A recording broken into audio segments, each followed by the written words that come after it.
Rawhead Podcast audio commentaries. Thanks to your generous donations to our Kickstarter funding campaign, Clive Barker Podcast presents Fundraiser 3. Hell on Earth.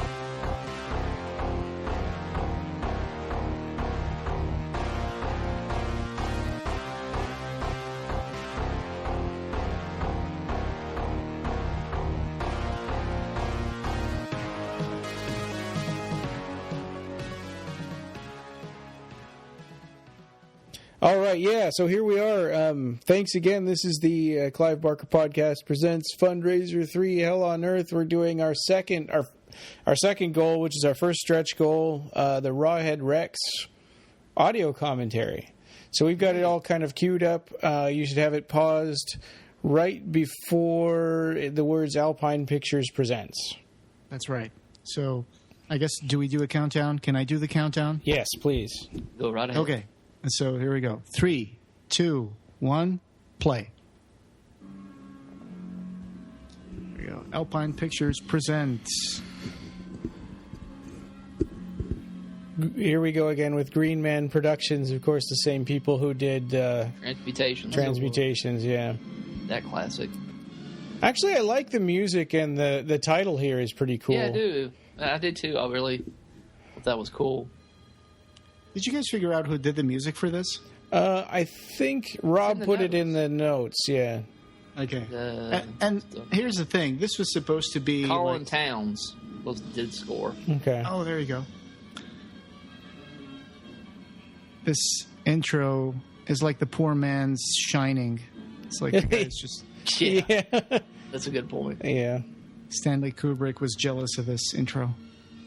And David Dukes was the actor that's playing the father in the movie. He actually starred in Gods and Monsters, which was produced by Clive Barker. Who was he in Gods and Monsters? He played James Wells' lover. Oh. Okay, I'd have to watch that again. I don't remember that.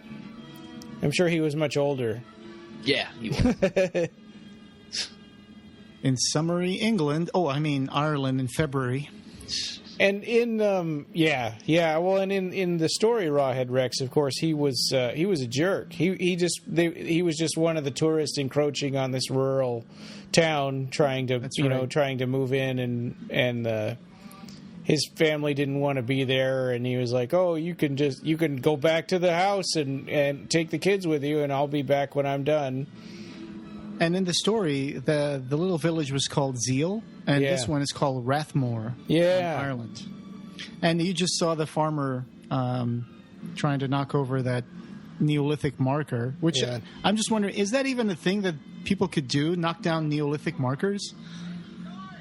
Wouldn't that have some authorities up in arms, like, hey, you can't throw that down? Yeah.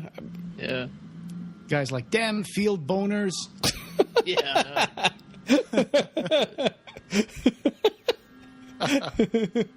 Never.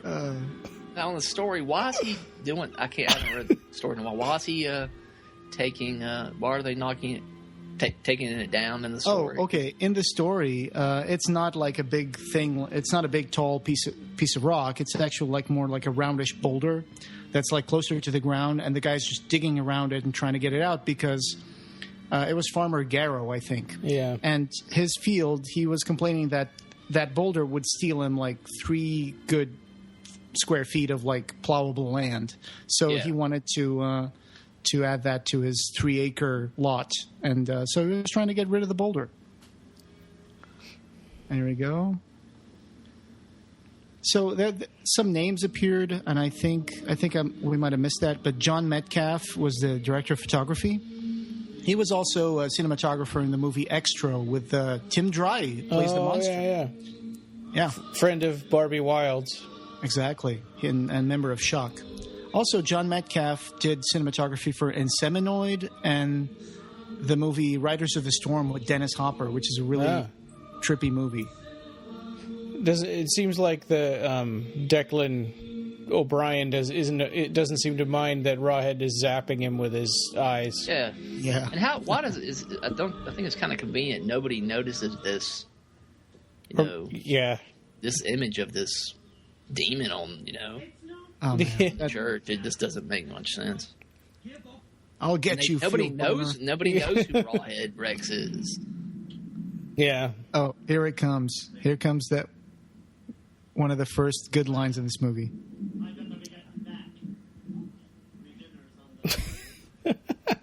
My dinner's on the table. God.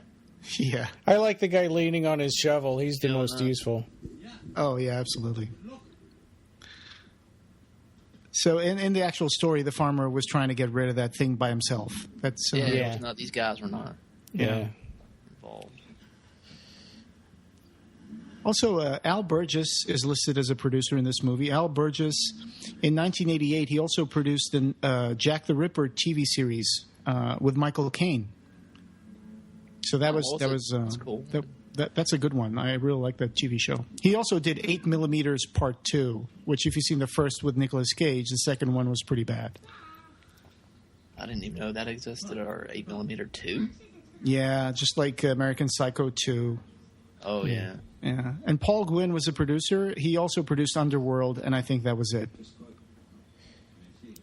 This Hollenbeck is a more sort of a jokey, laughable character in the movie than he is in the short story. Yeah. In this, he's played by David Dukes. He's traveling to Ireland with his family to research items of religious significance. Yeah, which gives him a little bit more interesting backstory than just some jerk from town that wants to move into the suburbs. Oh man, the kid just said something really funny. He's like, "This is the land of your forefathers." Yeah, they left. Yeah. Thanks there's the potato famine. Yeah. Well, and the wife doesn't like it either, and the daughter. They're always like saying, "When can we go home?" Yeah. It's almost. I kind of wonder if the people who made this movie were sort of resentful of having to go to Ireland. Well, this was made in Ireland because of a tax shelter thing, which was kind of a way for them to avoid paying too much income tax. And in the Books of Blood, this little town was supposed to be called Zeal, but it was also supposed to be 40 miles southeast of London. And here it's, and it's also supposed to be in September, not Irish February. But, that's how things worked out. There was a lot of stuff that went wrong with the production. I mean, if there was gas shooting out of the ground when I'm digging, I would leave. Yeah, he hit a gas man. That's not. Yeah, and see, they just finished that song in the church, but I think now they're going to start it up again just to be more dramatic for the Yeah, Dean Berger doesn't let the song come to an end. He's like, keep singing. Yeah, Rawhead hasn't come out of the ground yet. One more time. Hallelujah. Yeah. Oh, he just got zapped. Yeah.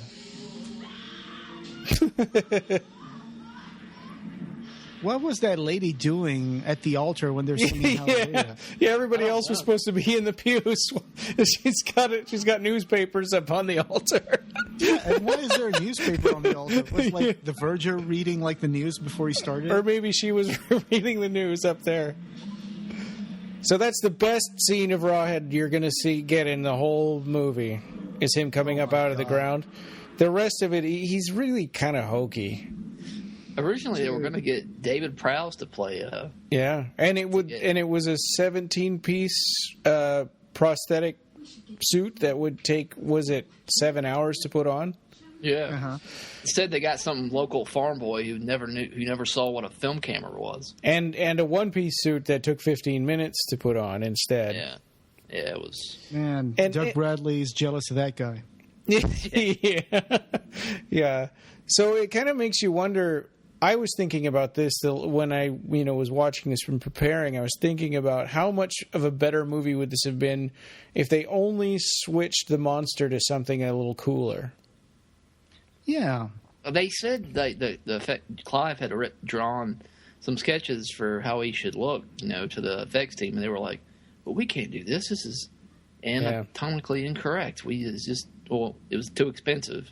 Yeah. As well, which I could see that, but sure. I don't. Yeah.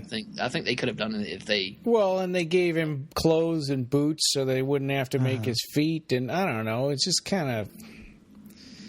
His I hate the way his eyes move independently of each other. So he doesn't look like a. He's all cross-eyed and. Doesn't look like a phallus. And no, he doesn't. Supposed to look. And he's got. And instead of retractable teeth, they gave him retractable fingernails. Yeah. Oh, that's right. Yeah. Well, here it is. It says in the Dark Fantastic that, that the producer said, no, we're not going to get David Prowse. He wants too much money. Let's just get. There's a young deer farmer, a German guy who's 19 years old, 6'11", and we're talking the kind of money we can afford. So basically, what, like a sandwich and a pat on the back? Yeah, pretty much. So Pavlou was mortified. He didn't know what a film camera looked like, let alone how to perform in a suit. So we're talking Plan 9 from outer space here, right? Yeah. That's what he said. So, wow. And they shot this movie in 7 weeks in County Wicklow in Ireland. Mm. And they worked 18-hour days. Yeah. 7 days a week. And I just feel bad for the crew. They probably busted their butts, And I saw in your notes you said that Clive Barker and George Pavlou are still friends. Where did it say that? In the Dark Fantastic. Really? Yeah. At the end, it says that when Clive was doing Hellraiser, that Pavlou actually rang him up, and Barker sent him a script, and he was like, "Hey, this was really good. He saved the best one for himself, the bastard." Oh, well, because I mean, it just he sued them to keep them from making other Books of Blood movies. I mean, I don't know. I wish he would have sued them, sooner, so they wouldn't have made this. Because this is like one of my favorite, stories. I would love to see a remake of this movie where you see Rawhead having flashbacks of him and his other friends. Yeah, oh, here we go. Yeah, he's getting flashbacks to something. I think he's seeing out of Rawhead's eyes. Yeah. Oh yeah, that makes sense. Hey, here's something also from that Dark Fantastic book that says. Green Man announced plans to produce Jacqueline as her will and testament. Can you imagine what a turkey that would have been? Yeah, they would. That would have been horrible. They had an option for other 3 stories: Human Remains, Confessions of a Pornographer's Shroud, and Sex, Death, and Starshine. But they let it lapse. Yeah. Well, if they were going to censor this movie, what would they do with Confessions of a Pornographer's Shroud? Yeah, I mean, they were so worried. They probably would have taken the word pornographer out of the title to start with. Oh, yeah, they would have called it something else. Yeah. I just knocked over my microphone. Oh, I was wondering. It was Declan is possessed now. Yeah. He's, Yeah, the funny thing is that Declan is going to be standing there looking with that crazed look on his face for like a few scenes now. They're going to cut back to him, and he's still there. Yeah. A striking. They don't do a whole lot with his weird clock collection, Reverend Coot. The old Coot. Yeah. Yeah, that joke totally falls flat.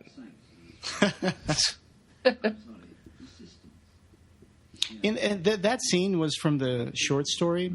There was a conversation between Coot and Declan gets burned by something on the altar. And Coot says that, he also felt something weird, but he doesn't say that what had happened to him was it gave him this huge erection. He said it felt like God. It's like an electric shock. That's how he describes it in the story. But what I don't get here is why does touching the altar, because the altar has the opposing force in it.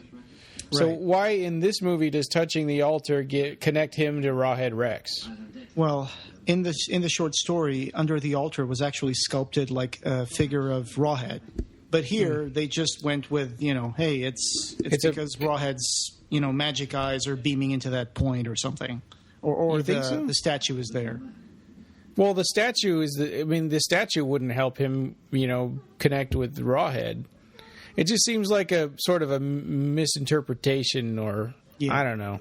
I think they try to make it like that's the point where the eyes in the window are looking at. Yeah. But in the story, there was actually a depiction of Rawhead Rex under the altar. So Yeah. That is some hotel room. Yeah. Horrible wallpaper, though. Yeah. Looks like the wallpaper you'd find at a Merry Calendars. Yeah.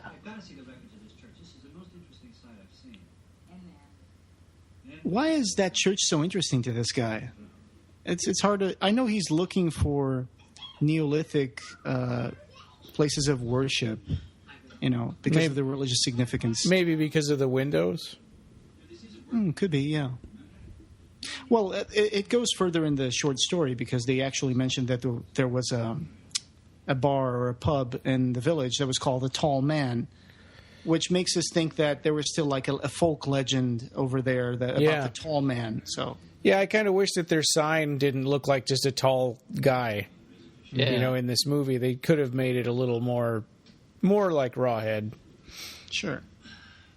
Because it's like a guy with a hat or something. We'll see it, I guess, in a little while, but it just looks like a tall person. So it's like they kind of missed the point. Okay, here's the barn sequence. Yeah, this and is so actually in the story. Except that the Rawhead had eaten his horses. Yeah, in the story. Horse he's eaten. Yeah, it's more of a bare bones version of that scene because in the short story, there was actually this couple in the farm. They have kids, and the little girl comes in, and she's scared. And, there's also a little boy, I think. Or it's just a little girl. Rawhead does is, I don't want to get ahead of the movie, but you'll see here in a minute. Yeah. The locations in this movie just feel a little drab. It's like, oh, man, you can tell that this is Ireland in the 80s. Yes. It's like, hey, you left the door open.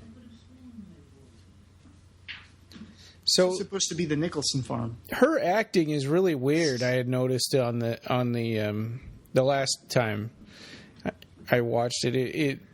We'll see in a little bit. But like when she's running away from Rawhead, she acts like she's having a heart attack or going into labor. Yeah.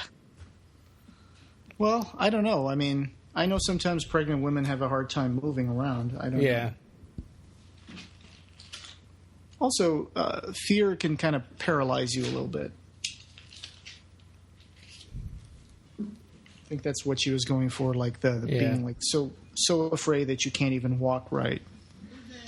So let's see here if there's any hint at all of Rawhead eating his horses.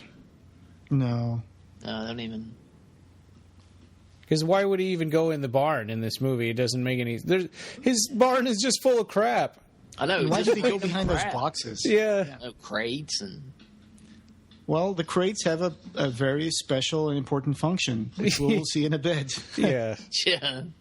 It's just there for the monster to crash through them. And watching this movie, I was more afraid of her cutting her fingers with the knife than I was of him getting killed by Rawhead. Yeah. Yeah. One could argue that they put that there as kind of a way to introduce some tension, but I'm not going to say they did it on purpose. Yeah. I kind of like how they're intercutting with the meat. Yeah. That's kind of cool. Reminds me of my childhood visiting my grandfather's farm. Mud everywhere. Yeah. He looks like a punk rocker. Yeah. Well, and he used to pick people up and bite their heads off. In the story. But I'm here, being mauled by a member of GWAR. Yeah. Yeah, that's what it really does. Actually, GWAR has better costumes. Yeah. Sure. Oh, God, those flashing red eyes. Yeah. Yeah, his hypnotizing Christmas lights. So terrible.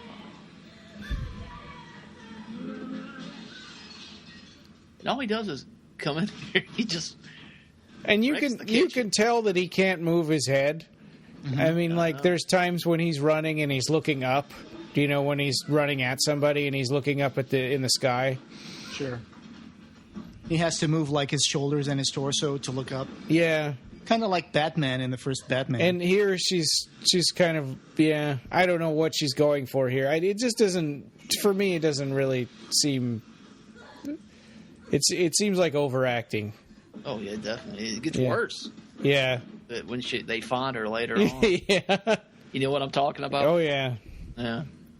You know what's really funny? I remember reading an old article, where Clive Barker was praising, like, oh, they're doing such great animatronics for this, and, they even have a revolutionary, like, neck muscles for the head and everything. And it's like, you look at the movie and you're like, I don't know what those neck muscles were, but they're definitely not here. Maybe that's that old design for the costume that they nixed.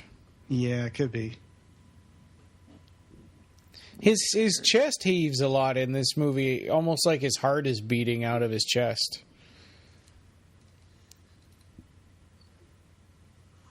Yeah, in The Art of Horror, Clive Barker says, by that time, in my innocence, I had actually signed 5 of my stories to them. So I went on and hoped that things would get better to script for them an adaptation of one of my favorite stories, a story called Rawhead Rex, which is essentially about a 9-foot phallus on the loose. And they locked me off the set. They wouldn't let me anywhere near it. And again, the movie is horrible. I was sort of starry-eyed about the whole thing. I think people are starry-eyed. I think writers get starry-eyed about the movies with horrible frequency, painful, tragic frequency. And I thought, this is it. I'll have great fun, and so on. And of course, all the classic things that happen to writers when they first encounter the movies happened.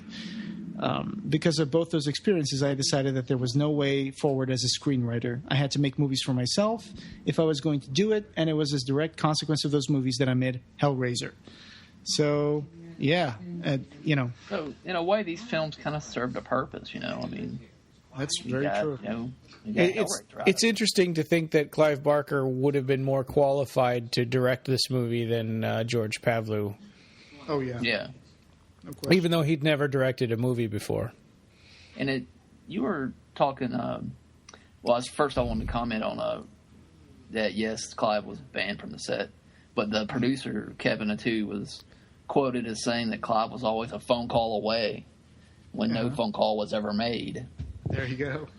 Yeah, so... Ryan, you, on the Transmutations commentary, you said George Pavlou kind of turned against Clive Barker. Could you, I was wondering if you could comment on that, or...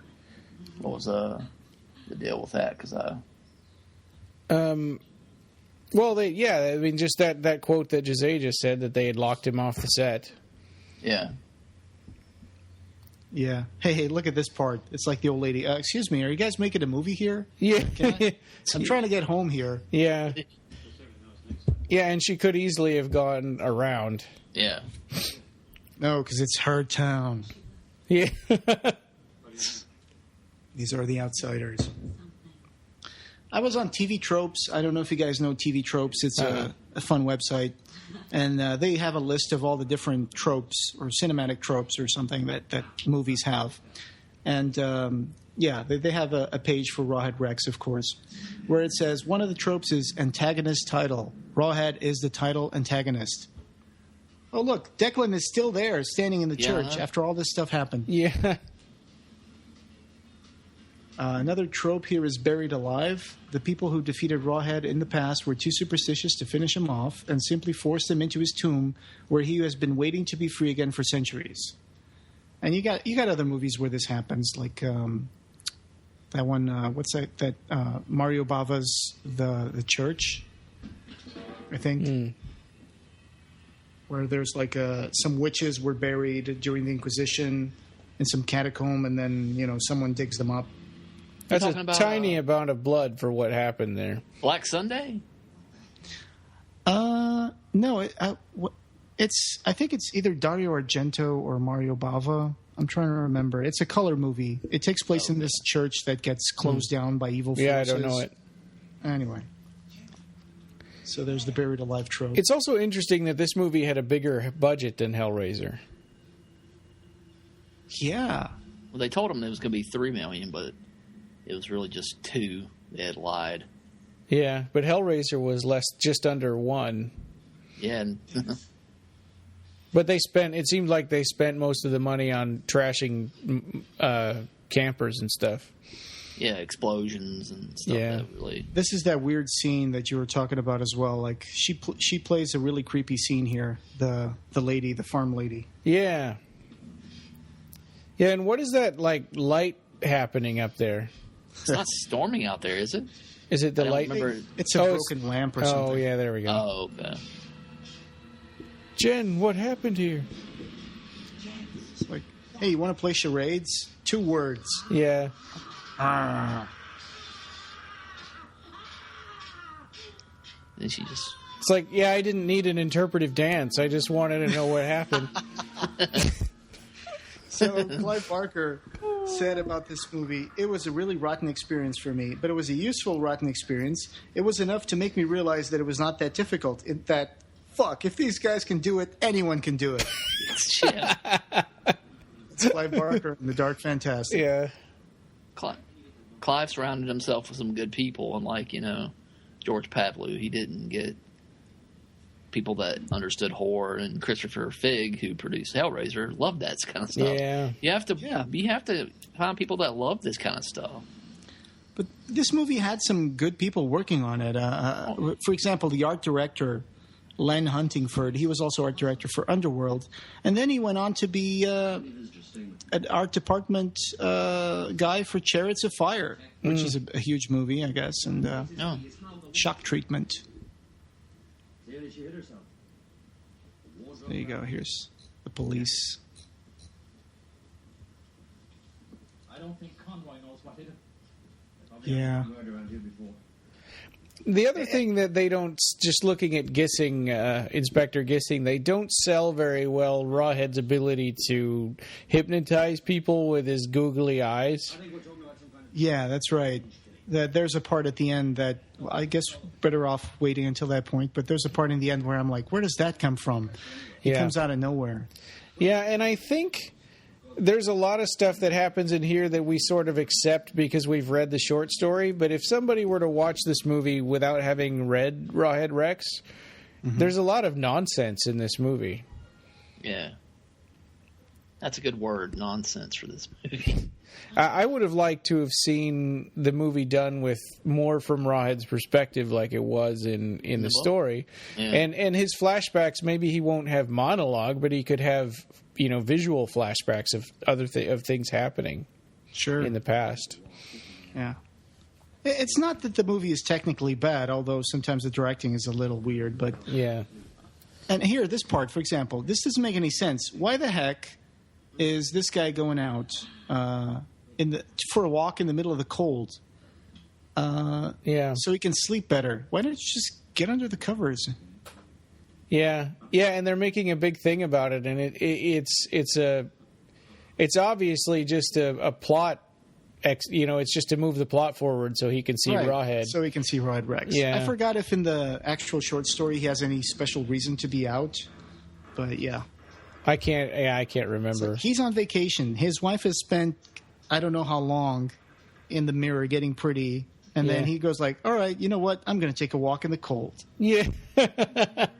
Oh, and this scene is super creepy. Like, is this his sister or babysitter? And, how is this even appropriate? Yeah, it's just really... they don't really explain. They talk about the boy's parents later, but I don't know who those... You know who this guy reminds me of? He reminds me of Oliver Parker. Yeah, I was just thinking that too. Yeah.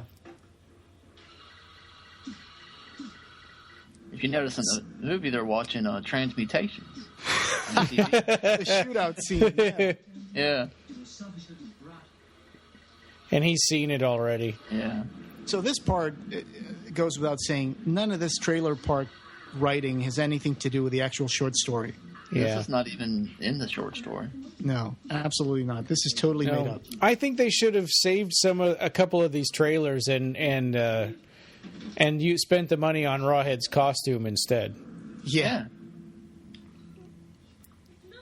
And it's not even a convincing trailer park. It's just a parking lot in the middle of the woods where they parked a bunch of trailers. Were like the production trailers. Oh yeah. I bet you're right. Might have been. And I don't understand how he locked the kid in there. Yeah, he just closed the door. I mean, does it lock automatically when you close the door? Self-locking door. Yeah. That kid takes like 5 minutes to get the door unlocked. Well, I don't think he gets it unlocked. I think somebody lets him out, don't they? No, I think he just comes out on his own. There we go. Another trope. Predator vision when you see like through the eyes of Rawhead. Oh, yeah. Oh, Rawhead's going to sell that robot on eBay. He's like, holy crap, a vintage robot. Let's zoom in on his boots, too, which are one of the worst parts of Rawhead. So like, oh, wait, this is not the original Japanese model. Never mind. If he's been underground for hundreds of years, his clothes would be nothing. I know. Oh, Ian, why is he... Yeah, why is he dragging that guy all over town? Midnight snack. Yeah. He could have just eaten him there in the barn or something and then left. Yeah. Dude, this kid has a cool shirt. It says muscle "okay" in the front, and in the back, in the back it says "muscle power." Yeah, yeah, totally 80s. Yeah, and meanwhile, this guy's still creeping up on his girlfriend. Yeah, yeah. I mean, that's a law of horror movies that if a guy is really pushy with his girlfriend, then he's gonna die. They die. Yeah. Oh yeah. It was the old Friday 13th. Yeah. That's probably why they put all this stuff in here, was to, throw in cheap thrills. Yeah. Yeah. Trying to. It's a mistake to try to make it like other horror movies. Oh, you know what the website TV Tropes says? One of the tropes is adaptational modesty. Rawhead resembles an ogre that's dressed for a heavy metal concert, whereas in the short story, it was a naked being which was essentially a giant walking penis with its own penis. Yeah. Now, what is Rawhead doing to this guy? Does he bite his head off, or? He's just. I think he's supposed to be headless later, but they just show do an angle where you can't see his head. Now there is an unrated version of this. Yeah. Is there? I don't know. Yeah, I got it from the Internet Movie Database. But sometimes an unrated version just means that they never they never submitted it for rating. Oh, here he is. Yeah. He's cutting off the corpse's head now. Is he? Yeah. Like, or he was like grabbing his neck. I thought maybe he was going to Yeah. gut him or eat his intestines. Oh, there it is. Roy Lamb and Oh, Nicole. yeah. Everybody's watching. I guess that's what's on TV right now because everybody's watching it. How The guy's pretentious do falling you have to asleep be? during the movie. So Yeah. Wow. How pretentious do you have to be to put your own movie inside another of your movies? And he did it in two different houses. And it reminds me of when Michael Bay put some fat kid in Transformers running out in the street when the Transformers are landing and going like, "This is better than Armageddon." Oh, I forgot about that. That's really bad. so self-serving. I know. They're eating him, and then they're going to eat me. Oh, my God. Oh, that's funny. Cat got your tongue? No, Rawhead did. Yeah. Yep, nobody that sees Rawhead can talk about him, apparently. Except for Hollowbeck. I wonder if this girl knows that, 30 years later, she'd end up in the cover of the DVD. Yeah. She's screaming at the cover of my DVD. Yeah. Yeah, it's funny. They don't even put anyone that's a main character on there. Yeah. This movie would be fun to watch at a drive-in or something. Goodbye just appeared on the doorstep. He won't say a word. Katrina, hang on, will ya? Oh, here we go. It's like, hey, it's hard to walk when, I got tight pants here. Yeah.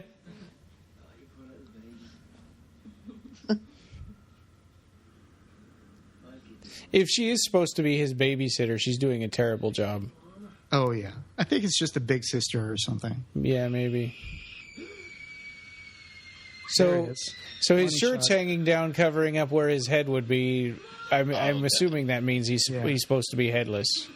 Oh, look at this part. When they're running through the woods, you're going to see a giant, light. Oh, really? Yeah.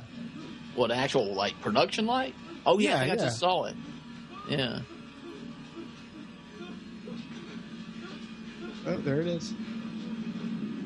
Oh, and, this part is just really funny now. Whoa! How did she not see that? Oh, she just kept running, man. Yeah. Yeah. Screw the boyfriend. Years later, Spielberg would use this trope for Jurassic Park. Yeah. You mean handy? Yeah. Oh! I thought I remembered the hand moving. I guess it was just I didn't remember it right. Like in Hellbound, there's that hand that moves after it gets cut off. Oh, that's where I get it from. Oh, Okay. Yeah. Dr. Chenard. I think it's from the 105 Years guy. Yeah. No, it's not him. It's just some other patient. Oh. You never see the 105 Years guy get killed. Oh, really? Doesn't he get... Oh, another one gets like a chain in his forehead. That's the same guy gets his hand. Oh, okay. So I got to ask, this guy was like, I'm going to go for a quick walk before bed. And now he's like far from the village and he's in the trailer park. In the middle of the woods, yeah. Yeah, no, I mean, it's... I think I saw a band member from Gore. Yeah. I know I did that joke already. Rawhead was holding a head, wasn't he? Whose head was that? I remember he does in his flashback. Did he actually have one right now? Yeah, just a minute ago he was holding a head. Well, we're not going to rewind. Yeah.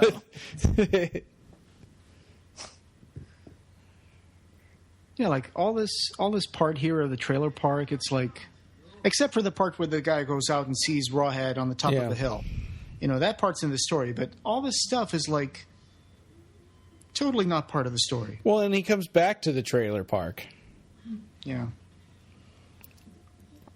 This little girl, Minty, her name is Cora Venus Looney. Oh, really? And she was in a few movies. And I think she was in Happy Girl on Speed Dating from 2007. And she was also in A Truth About Carrie. She is a violin musician in the music department on IMDb. So I guess she plays the violin. Huh.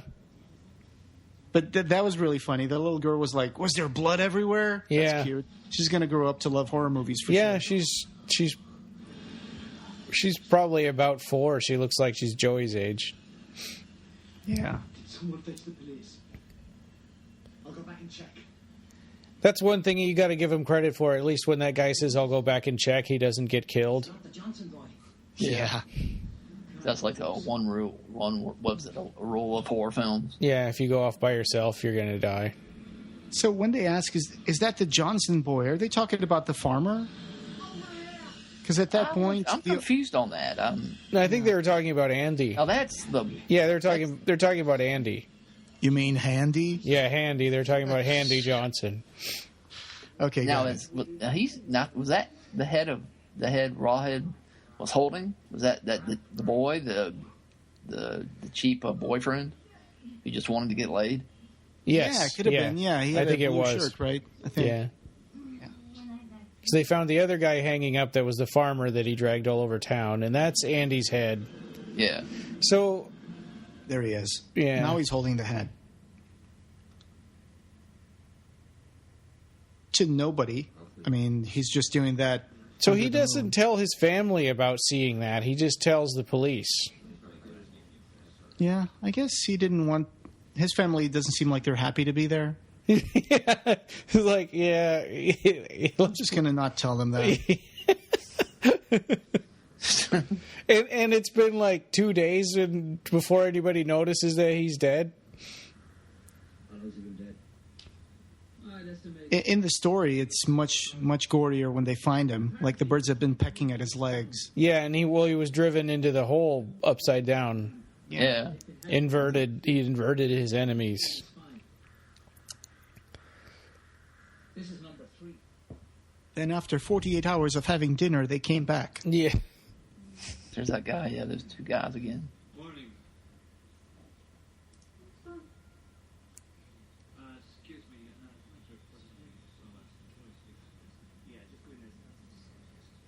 I know it doesn't say police station on the building, but this is the police station. It kind of looks like somebody's house, but... Yeah. Yeah. I guess if you're from Ireland, you would recognize that as kind of a police station. In Portugal, they usually have 2 little lights outside Oh, really? the door. Yeah.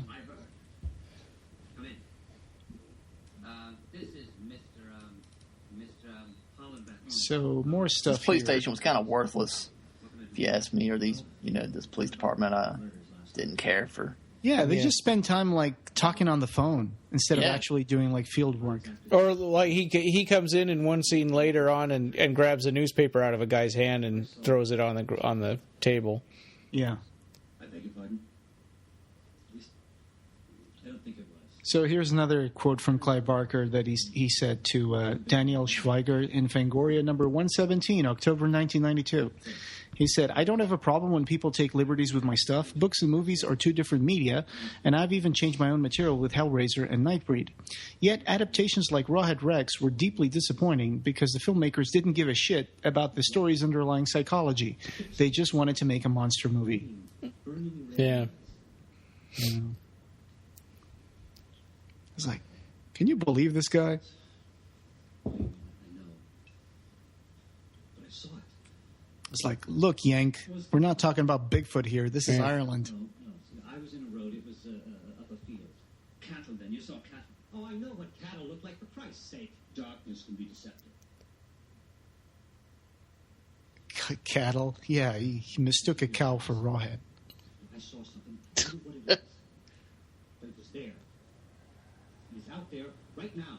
So what do you want to do? I wonder how much work of Clive's in this one compared to Transmutations.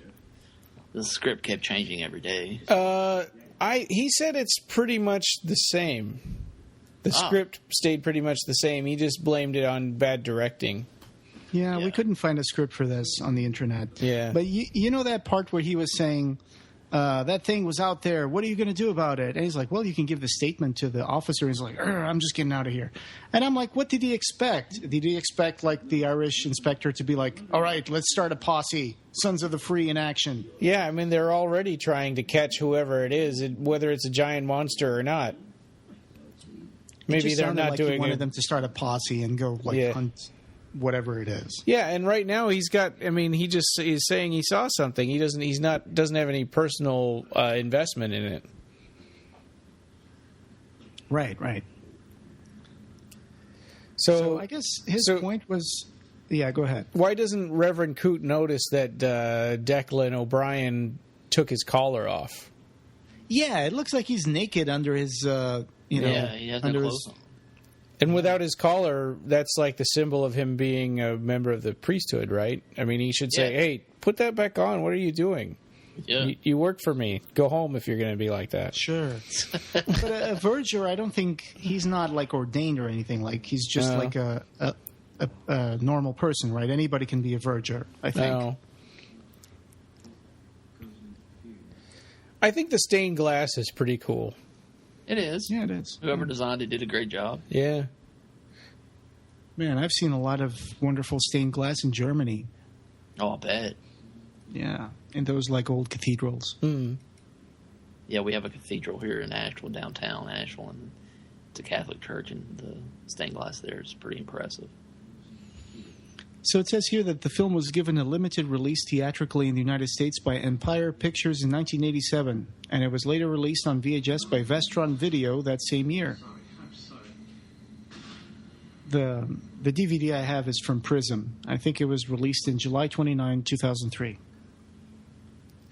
And apparently it's very expensive. It's funny, he acts all menacing when he stomps on his camera, but then he gets terrified as soon as he grabs him. Yeah, he's like totally unbalanced and psychotic in this one. Yeah, I think he also overacts. He's one of the worst characters in this. And I think one of the best in the story. Yeah. You know, I really liked him in the story now. Yeah. I think it's in the Dark Fantastic where the Douglas E. Winters says something like, when Declan gets burned at the altar, that's when he like loses his sanity. I can see that happening because after that he just acts completely psychotic. Yeah. Oh, there was the sign for the tall man. Yeah, see, it's just, it doesn't have anything to do with the tall man. It's just, what I could tell. I just think it's strange that nobody knows who Rawhead Rex is. I mean, supposedly this, myth. Also, in that shot, the boy was sitting on the passenger side there behind her. But later on, we're going to see him in just now he's in the middle seat. Continuity mistake. Yeah. Another proof that little girl is going to grow up to like horror movies is that her best puppet friend is a clown. Yeah. That's creepy. It is. And the boy's reading Secret Wars, which was a Marvel miniseries in the late 80s, I think. Yeah, my brother had all those. I didn't ever read them, though. Yeah. I have that, and I have a Dr. Doom, because I'm a nerd. So this movie has 33% on Rotten Tomatoes. 33%. I figured it'd be worse. Yeah, well, the audience score says that 42% liked it, so... It's got a cult following. You can't deny that. Yeah. I mean, it's got its fans. Well, it's not as bad as Underworld. No. It has to be said. At least I think so. Yeah, Underworld sort of is sort of a mess that doesn't make any sense. And it's boring. Yeah. It's a very boring movie.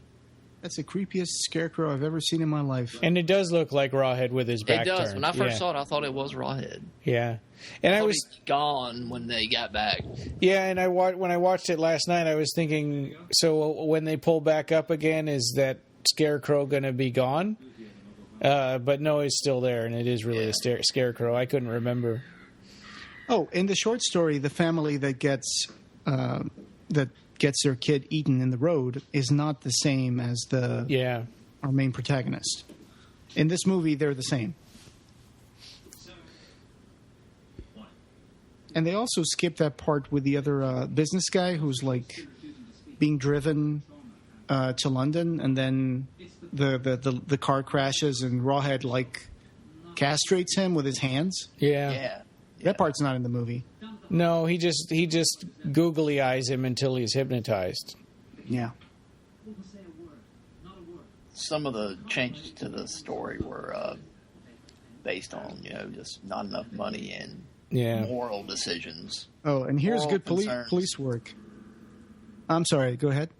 I was just saying about the film was the script as it was changing. They kept changing it because of money issues, obviously, also because of moral concerns. So. Yeah.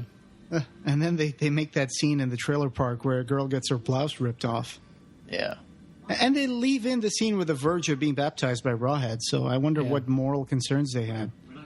Well, and also you kind of wonder, like, why did they make such a big thing about giving him a hard time for, or him getting mad because he saw something and they're not listening to him? Why didn't they just say, yeah, there's been murders, you should be careful, and we're investigating it? And that would have been the end of it. The little girl's clown is scarier than the Rawhead Rex. Yeah, it is. That's a good point. I just noticed that. Yeah. So there was something I was going to say about the previous scene before they were in the car, and I'll get back to it. Now, this was my favorite scene in the story. When I was reading it back in high school, it really terrified me. Oh, yeah. I didn't know you could do that in books. Yeah. That's the tough thing about making a movie out of this, too, is that the stuff that's in the short story is just stuff that if you want an R rating, you can't have. It's like a taboo thing to kill kids or children. Yeah, it definitely is if you show it. Especially in England. You remember when those two kids ended up killing a smaller kid in England? Yeah. And they said it was like the kids saw too much violence on TV or whatever. They were trying to blame that stuff. So one of the things that shows how good Clive Barker is when he's like writing horror in the page, this is what it reads like for the scene where the kid is being picked off by Rawhead Rex. He looked through the back window as it hauled his torso into the open air, and in a dream he saw Daddy at the gate, his face looking so ridiculous. He was climbing the gate, coming to help, coming to save him, but he was far too slow. Ian knew that he was beyond salvation from the beginning because he died this way in his sleep 100 occasions, and Daddy never got there in time. The mouth was wider than he'd ever dreamed it, a hole in which he was being delivered into head first. It smelt like the dustbins at the back of the school canteen times a million. He was sick down its throat as it bit the top of his head off. That's powerful stuff. Yeah, it is. Yeah. Yeah, and it's totally truncated here, and of course Rawhead is not that powerful in this. I mean, he opens the door and pushes the seat back, and it's kind of has no power to it, and it just comes off goofy. Yeah, yeah. I mean, the kid's performance is good. It's believable. I think Liam. Or Neil, I mean, the other kid that, got scared by Rawhead, that seemed pretty believable too. But Rawhead himself is just not. You're right. The kid is doing a better job than Rawhead. Yeah. Why they got a guy that had never seen a film cover or nowhere? Yeah. I have no idea. These are just very poor decisions. Yeah. So you got a combination of a guy who's not an actor and a costume that looks like something they could have bought at a costume store. Sure. Because I don't blame the guy that was in the costume. He just, hey, why not?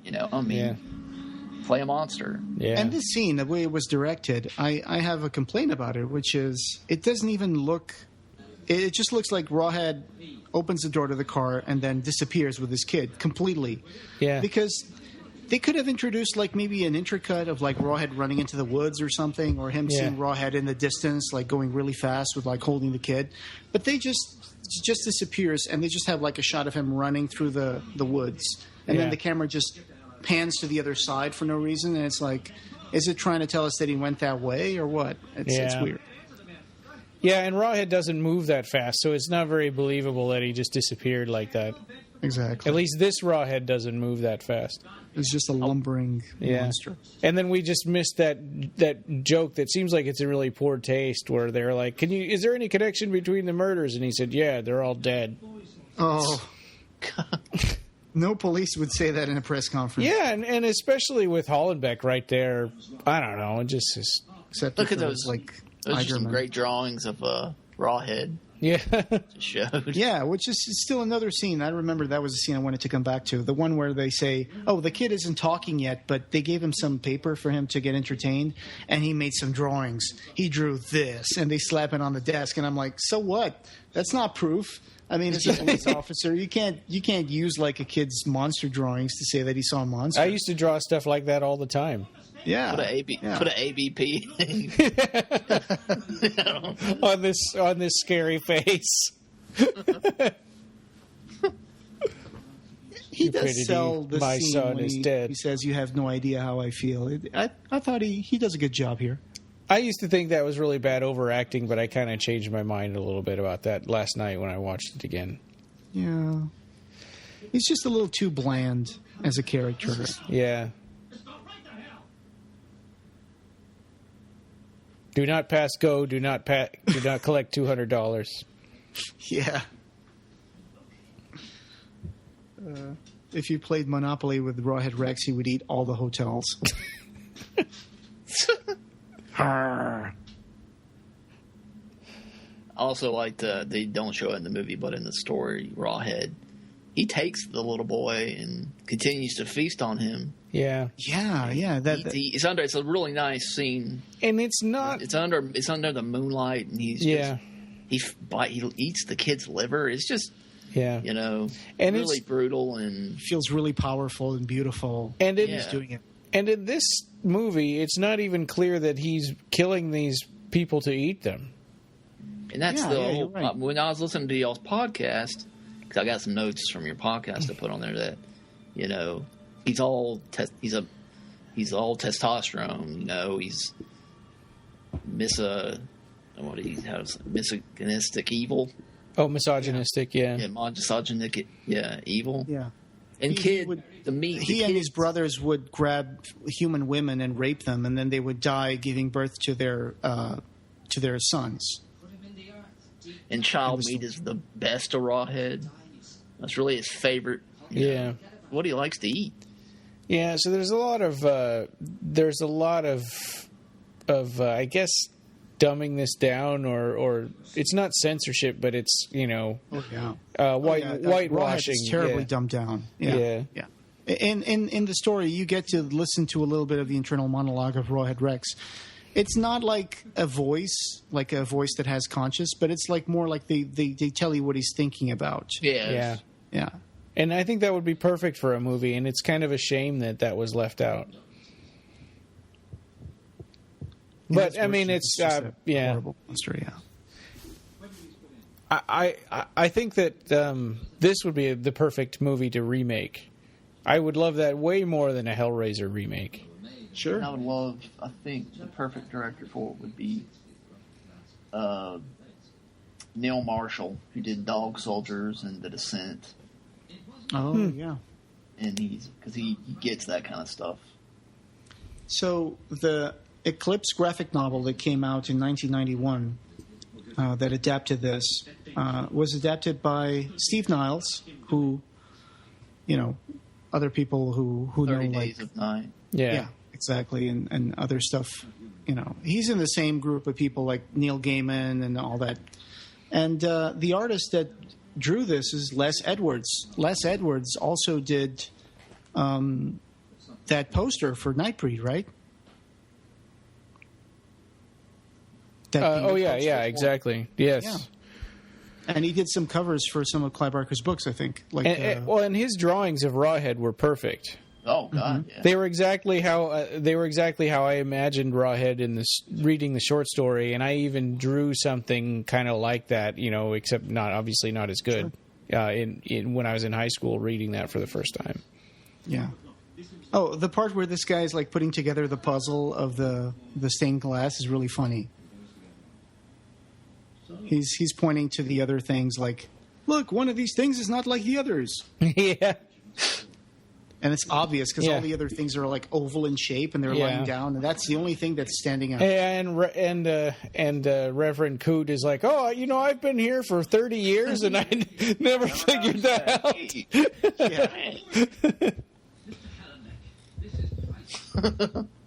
Also, the Eclipse graphic novel was not the first time that this story was adapted by a comic book artist. There was another failed adaptation with the author artist Stephen Bissett. He tried to make for his magazine Taboo. He tried to make an adaptation of it, but I think it never got done. And he made the designs for like Rawhead Rex and stuff. And Stephen Bissett was a guy who did artwork for Swamp Thing for a few years, and he's a really good artist. And so I think he actually nailed it. But Les Edwards' model of the monster is also very good. You can tell. Yeah, I've seen that one too. I think they're both great. Yeah. They're both 1,000,000 times better than this Rawhead. Absolutely. I guess if we put show notes, I'll add some links to it. I attached in the notes on the OneNote, I put some images of Rawhead. From the graphic novel. Yeah, of him eating the boy. And meanwhile, back at the production trailers. Yeah. Man, look at that guy in the corner. He's like a wolf man. Unibrow. Yeah. Yeah, I know, jeez. And that guy's still drinking his pint. Yeah. At least they're not watching Transmutations anymore. She's like, shh, whatever you saw is not important. That kind of looks like Ann Bobby, that one. Yeah. And this is almost like filler time. And it's like Rawhead really hasn't killed enough people or done enough damage, so let's have him go back to the trailer park again. This is like it's like his cafeteria. Someone should cut this with like bits of Trailer Park Boys. Make a fan edit. Yeah. What's that? Trailer Park Boys, it's a comedy show from Canada. It's really funny. It's about these guys who live in a trailer park, and all they want to do is just steal stuff and farm dope.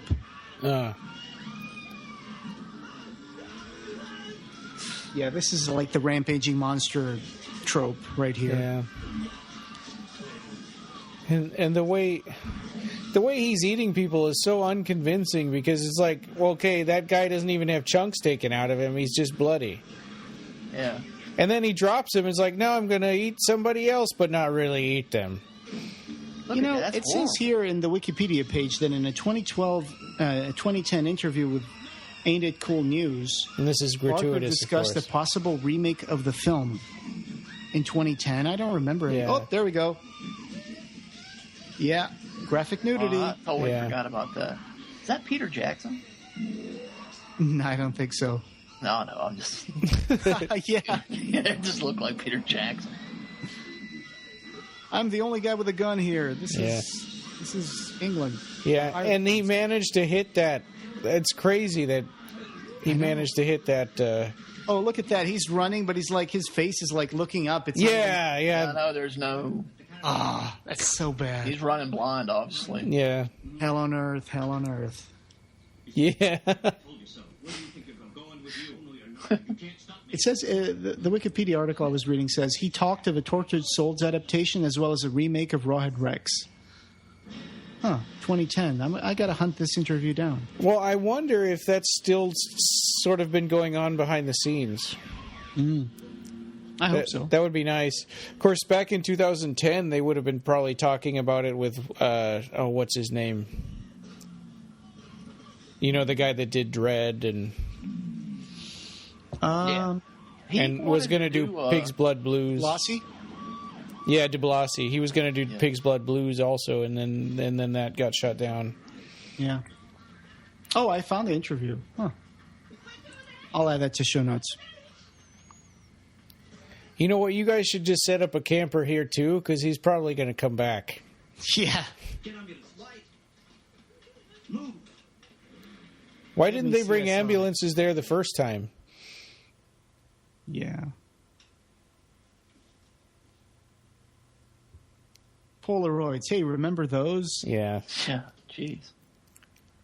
He can't make any more now that Declan stepped on his camera. That's true. He was. He should have punched him for that. I know. Man, the outfits in this movie are ridiculous. Yeah, his sweater coat. I mean, just I don't. Good old ladies. I would never wear one of those. I mean, I know it's cold where they are. It's probably why he's wearing it, but. He's been here before. This in Rathmore. These people. They beat him. It's like the way that he's piecing the story together, though. It's completely like there's no way he can do the logical leaps that he's doing. No, they're just fast forwarding the narrative so that we understand what's going on. It's a plot movie. Is that girl really asleep? Yeah, Minty. She really looks. She's out. Yeah, either she's a good actress or she's really asleep. I think she really is. Yeah. She's really out. Well, I told you they worked like 18-hour days. Yeah. Poor Minty. So I'm reading from the notes. It says in Fangoria, Georges Pavlou said, "We're dealing with one creature and the whole movie depends upon him. To make him credible, totally believable, is quite an undertaking." Yeah, you're telling me. Yeah, and you did a terrible job. Yeah. We only had 8 weeks to prepare the film, and to create an animatronic creature within that period of time is incredibly demanding. Action-wise, there's much more going on this one compared with Underworld. We even have several explosions, and we even beat the world record for setting men on fire at the same time. In one scene, when Rawhead causes the pyrotechnic destruction of a camper site, we have 9 people covered in flames.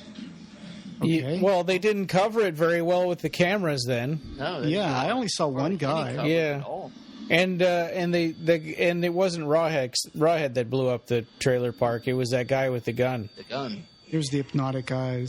Yeah. Rawhead has Betty Davis eyes.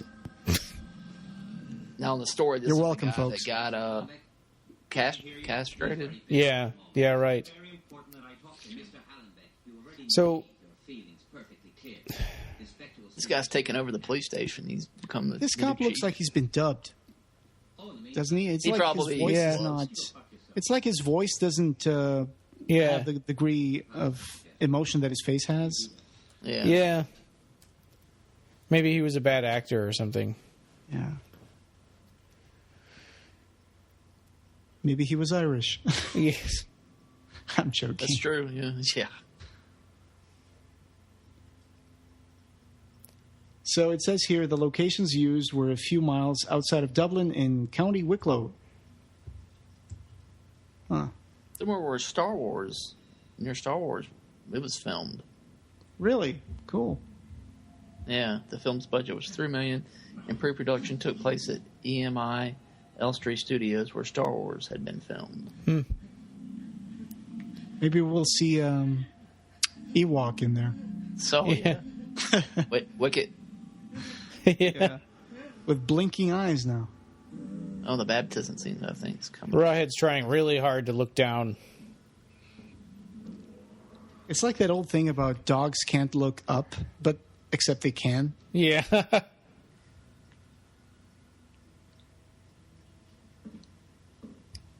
So it says here from the same Fangoria article that there is a big difference I think this is George Pavlou talking. There is a big difference between screen acting and stage performance. I found that Davy Dukes and Kelly Piper, who plays his wife, offered more. English actors just seem to do what you tell them.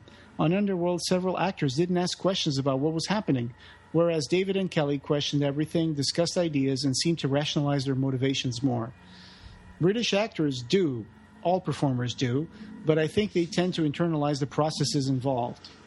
Huh. Okay. Of course, that can also mean that he wasn't much of a, actor-director. Yeah. Right, he's expecting them to do all the work. I think Ridley Scott is a little like that. That's why Harrison Ford had George Lucas is definitely like that. Yeah. If this was a George Lucas movie, people would be talking about Rawhead Rex and sitting down in couches, and everything would be CGI. Yeah. It's just like some directors, they expect you just to read the script and, act it out the way they see it too, but you have to explain that to them to, get a good performance. Or the best performance you can. This is crazy. It's like, Reverend Coot, and what's going on, and where are you? It's like, where do you think I am, you stupid moron? Oh, I just found the name of the German performer that played Rawhead. His name was Heinrich von Schellendorf. Oh. Yeah. This is the only film he did. He went back to hunting deer after this. Yeah. With $100 in his pocket. I thought he was a farm boy, but I guess, he just probably hunted deer too. Deer farmer. What really annoys me is that Pavlou in an interview said, Rawhead is a creature with feeling, memories, a sense of history. He's not just a monster, he's a warrior.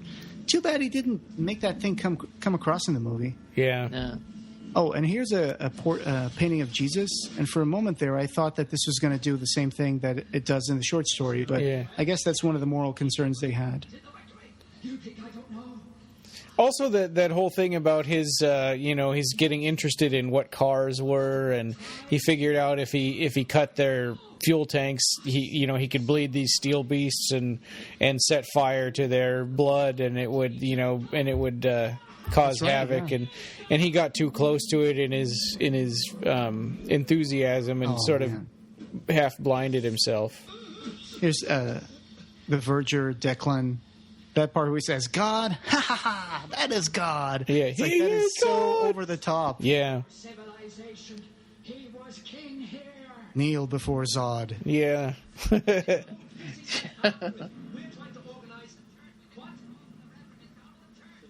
He's talking about Rawhead being there before civilization, before Christ, and then he hands him like a piece of paper, like that would have lasted like 1,000 years. They called him Rawhead. Yeah, I heard you the first time. You don't have to yell. I'm going to get some dilithium crystals. It reminds me of Miles O'Brien. It doesn't care about you. When it's finished with you, what will it do with you? I hope. Fuckface. I can't keep God waiting. Fuckface. Yeah. Has this...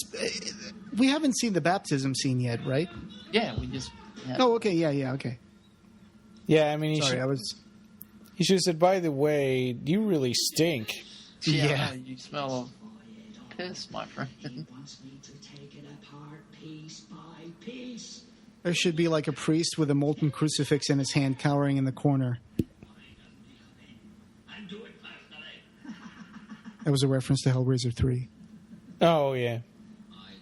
You're talking about, that one scene when she goes into the church. Demons? They're parables, metaphors. Demons aren't real. And it's like, then what the fuck is that? Yeah. Yeah. Yeah, that kind of bugged me because I was like, it's a guy with nails in his head? Yeah. One of the things I wanted to say about Coot is that, say what you will, at least Clive Barker made him like a good character, like a pretty likable character, I would say. Yeah. He's not depicted as being like a bad priest or something like that. Yeah, Depicted exactly. as That's being a true. nice guy. He just gets like, mauled. Unfortunately, in this movie, he's not a great actor. I mean, I really after he gets mauled here, I really hate the I'm in pain voice that he has. Yeah. Why does Rawhead take a step back there? I guess the cross. Yeah, it's like, well, he's pretending like the cross is scaring him, and then he's like, oh, wait, no, I'm not scared after all. I was just fooling you. Yeah. Now let me look up at the ceiling some more. If you want to make apologies for the movie, you could say maybe he thought that was another thing that was going to hurt him. Yeah. And so he was just waiting to see what was going to happen. But then when nothing happens, he just goes forward. Yeah. Of course, in the story, he has that realization that the Messiah looked like this pale guy, covered in wounds, weak, vulnerable. And he's like, oh, I can take over this world. Yeah. Yeah, that's pretty cool. And also by this point in the short story, Rawhead was half blind. So that would have made sense that he's like, oh, you're holding something up at me. That's a little scary. Sure. But shoot the murdering bastard. Yeah. He's dead anyway. This part, for example, this part here, it's like so when Rawhead gazed into this guy's eyes, he hypnotized him to do this at this point in the movie? Yeah. Did someone give Rawhead a copy of the script? Yeah. Hey, when this happens, you're going to be Johnny on the spot with a tank, the gas tanks. Yeah, I think it's more like you work for me now, so you're gonna fight for me. Yeah. Because, like you were saying, Ron, originally Rawhead did all that stuff, didn't he? Yeah. Cut the gas. Yeah, this is like a cinematic shortcut, I guess. Shit, gasoline. Yeah. Oh shit. What's really funny is that guy, that sergeant or whatever, yells no, and he goes. Oh wait, there's like 3 people on fire right there. There's 1 people, 2. I'm thinking this is the same one. But if they got 9 people on fire, they didn't get them all in the same shot. No, they didn't do a lot of good coverage on it. Did you guys 2, maybe 3 people? Have you guys noticed that Rawhead has like an alien mouth inside of his mouth, but it doesn't ever come out? I've noticed that. Yeah. And in the short story, he had multiple rows of teeth like a shark, and they were retractable because he couldn't close his mouth because they were so big. And I think that this is their trying to approximate that. I don't know. It's just dumb. That's the rendering of the double rows of teeth, I guess. Yeah, I mean, but those other teeth in the back of his mouth in this movie would just block him from being able to swallow anything. Yeah, well, when you look at Rawhead on his profile, it's a weird profile. His head is like... It's like a horse. Yeah, it's a little like that. It's weird. He doesn't seem to have much of a neck, or it doesn't make a lot of sense anatomically. Yeah. That's funny that you say that. It doesn't make sense anatomically because they were telling the original designs didn't look anatomically correct. Well, just didn't have the imagination for it. Yeah. Well, and if they made him like tall and skinny, 9 feet tall with really skinny legs, it's like you can't put a person into a costume like that. Although Well, The Thing did a lot of cool stuff, you know. I mean, yeah, and why do they just leave the poor Reverend Coot over there instead of getting him into an ambulance? Yeah, because he was supposed to be dead already, but his chest was still moving like he was still breathing.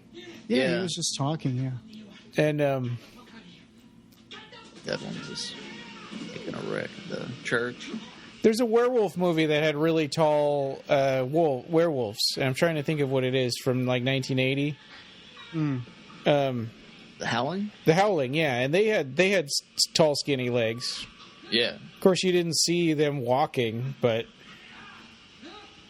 I think I saw The Howling once, or maybe it was The Howling 3 or something. I don't know. I think I only liked the first one. Yeah, I only saw the first one. I've heard the other ones are pretty wretched, but. It seems like he's overreacting to that, getting burned by, temporarily by that. And in the short story, now he would look back and there would be like an old lady with a robe, and she's naked under the robe and she's like just completely lost and dazed and confused. Yeah. And then he looks at the woman and he sees like the big breasts and this, sagging belly. And he realizes that there's a parallel between that and the thing in the altar. Yeah. When you remember like those old Neolithic Venus statues that are just like round and they have like huge breasts and huge hips and fertility goddess type stuff. Yeah. So here it just was the shortcut was just the Reverend Coot saying, "Oh, look at the altar." Yeah. He's afraid of something in the altar. That's a good impersonation, right?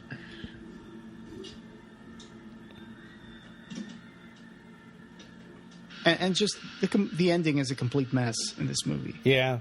Well, and Pavlou said that they embellished the ending, but that always happens in movies. It's like, no. Yeah. It would have been so much more gritty and, real, I guess, to make it like it was in the short story. Where he gets scared by the symbol. The big box with a light inside and smoke coming out is such a staple of like cheesy movies. I know. Especially in the 80s. Yeah, and it's like, where did the light come from? It's not from the statue, because when he takes it out, it's not glowing. He's great, I got a rock. Yeah, that would great. Yeah, and why is that guy afraid of it? It's not going to shoot him. Declan O'Brien. That's right. He runs out of the church screaming, and then he tells Rawhead he took the statue, and I couldn't stop him. You could have tried. I got a rock. Yeah. If everything else fails, I could just throw this thing at that guy's face. Yeah. I couldn't stop him. This is Oh yeah, you see like his chest palpitating. Yeah, chest really beating. Yeah.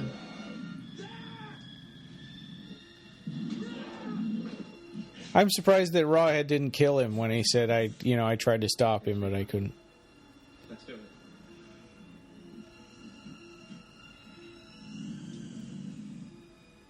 it.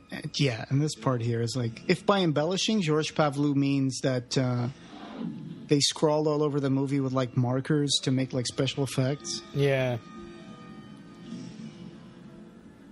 I guess I understand the cleverness of making this guy Hollenbeck be like a guy who, investigates and researches places of historical significance, and he's looking for like pagan worship places, because he would know what this is. Yeah. Well, and that whole it had to be a woman. It's like, it's just a little too ham-fisted.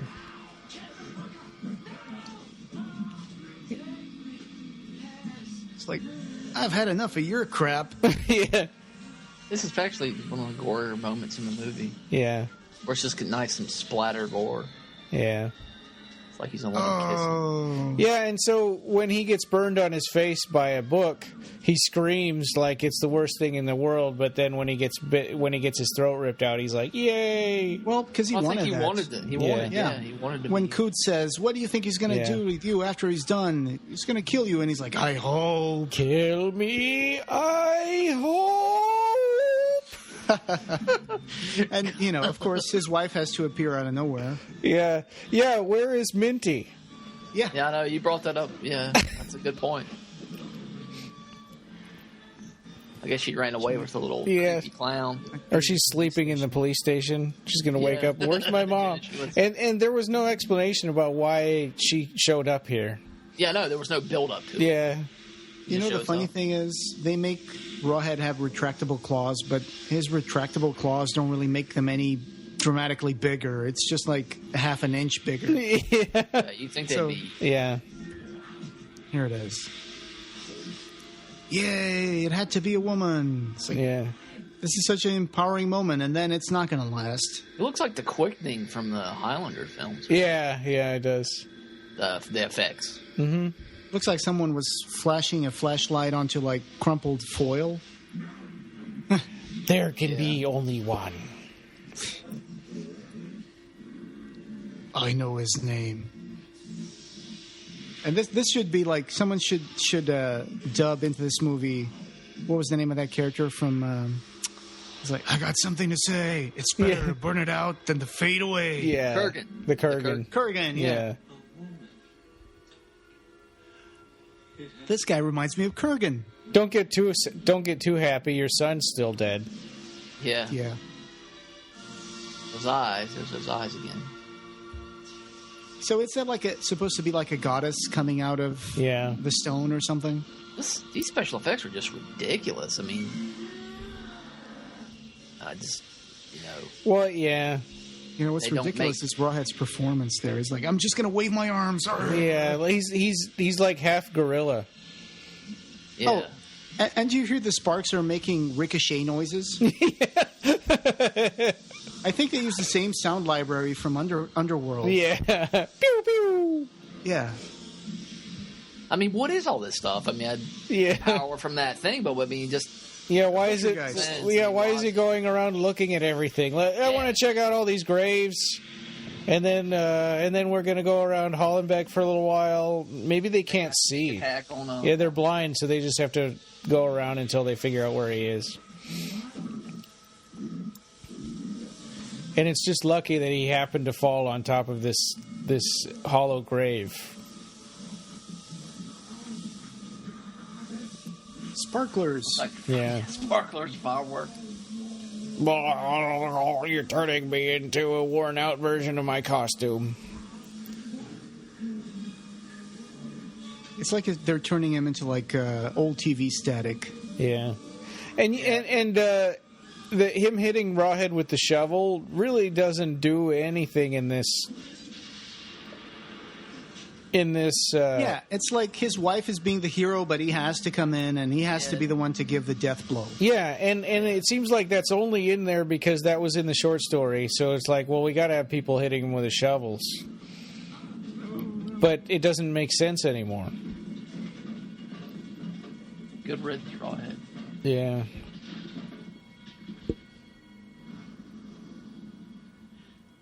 And here comes the biggest line the whole movie.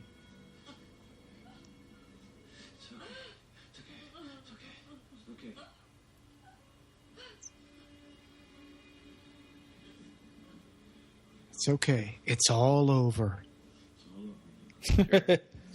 Or is it? Or is it? Yeah. That's the classic, that's the way people in all of those movies back in the 80s set up for a sequel. Yeah. And here is where my DVD kept skipping to the main menu. Drove me nuts last night. Uh-huh. See, Handy Johnson. That's right. The Johnson boy. Yeah, so apparently... Oh, so that's his brother. Yeah, it was a brother. It's his brother and his girlfriend, then. Oh, that makes it even creepier. Yeah. And you know what's really stupid in this scene? It's... Okay, so Rawhead died. So what do? They just looked into the hole and said, yep, he's dead. Let's just bury him here. Yeah. And then he's not dead, because it's a horror movie, so he has to come back. Nobody wanted to get this guy out of that hole and like dissect him and find out what the heck he was. Yeah. Nope. They're like, nope. Just gonna burn him. Give him a normal burial. Yeah, just leave Probably him in there. Brought in some bagpipes and sang Danny Boy and. Yep. Larkin's driver. So here's the cast list. Yeah. Survivor, Vincent Smith. He survived the production. Hooded Priestess. That's the one we see coming out of the stone. U.S. casting. So there you go. Yeah. Another one down. Mike Metcalf, camera 20 to operator. go. 20 more to go. Oh, some of them are good movies, though. At the That's end, the near last the end, one. yeah. Here are the people you should blame about Rawhead. Senior sculptor John Humphreys, animatronics engineer, mold makers. I want to know who decided to do the eye movement. I want to know who decided to put like LEDs, red LEDs on the lights on his eyes. Yeah. Because those look pretty ridiculous. Yeah. I'm trying to see if I recognize any of these people, but I don't. Could have been their own movie, but I will give credit to the crew for, after reading how many days they worked and how many hours they worked. I'm sure. I just hate that the end result was so terrible. Yeah, so terrible. So I knew that Bob Keane worked in Underworld, but I don't think he worked for this one. No, he probably didn't like working on Underworld. It was probably... Yeah. I mean, I can't speak for him, but I mean, doesn't sound like it was a very fun experience. Yeah. This movie had 13 stuntmen. Good Lord, you wouldn't think. I mean, just didn't... The stunts weren't that big. Hey, 9 of them got set on fire. Oh, yeah, that's right. They had set a record. Yeah. Some of these names are really Irish, like Paddy. Yeah. Yeah. Well, Neil, Niall. Tony Doyle. Irish. Re-recording like at that music, Elstree Studios. I do too. I think unfortunately, the music is a little bit presumptuous for like what how scary the creature is going to be. Oh, and there's like Miss Piper's knitwear from Laney Keogh, Dublin, with thanks to Renault UK. Oh wow! I guess they were like promoting the Renault Espace van, which is what they drive. 1986 Shiuli Ltd. There you go. That's a wrap. Yeah. Oh, I know that I like this disclaimer at the end where it says, "This is a work of fiction and all characters, blah blah blah blah." Yeah. Yeah. So Rawhead Rex is not based on a real person. I thought it was a documentary. Hey. Nope. It says this motion picture is protected. Oh wait, that's not it. Yep, that's the second stretch goal from our Kickstarter that we've completed. So next up is Dread. So. Dread, yeah. So we'll try to see if we can get that done before the end of the year, hopefully. Yeah, it would be a nice Christmas present, a nice stocking stuffer. Yeah. Especially for you, Jose. We're at least the DVD will work. Yeah. Anyway, thanks guys for joining us for this Kickstarter stretch goal, and see you again for Dread. All right. The Clive Barker Podcast, or BarkerCast, is an independent editorial fan site and podcast that is not affiliated with or under contract by Clive Barker or Seraphim Films. This podcast and site are a labor of love by the fans for the fans. News, features, and show notes for this episode can be found at www.clivebarkercast.com. Go to iTunes and please leave us a review. Reviews really help us get the word out about Clive Barker. You can also find us on Podomatic, Xbox Music Store, TuneIn Radio, Stitcher, Double Twist, BlackBerry, and Pocket Cast. We have a Facebook page, so come on and like our Facebook page and join the Occupy Midian group for lots of discussion about Nightbreed and other Clive Barker stuff. On Twitter, we're at BarkerCast and at Occupy Midian. Opening theme by Mark Buckle.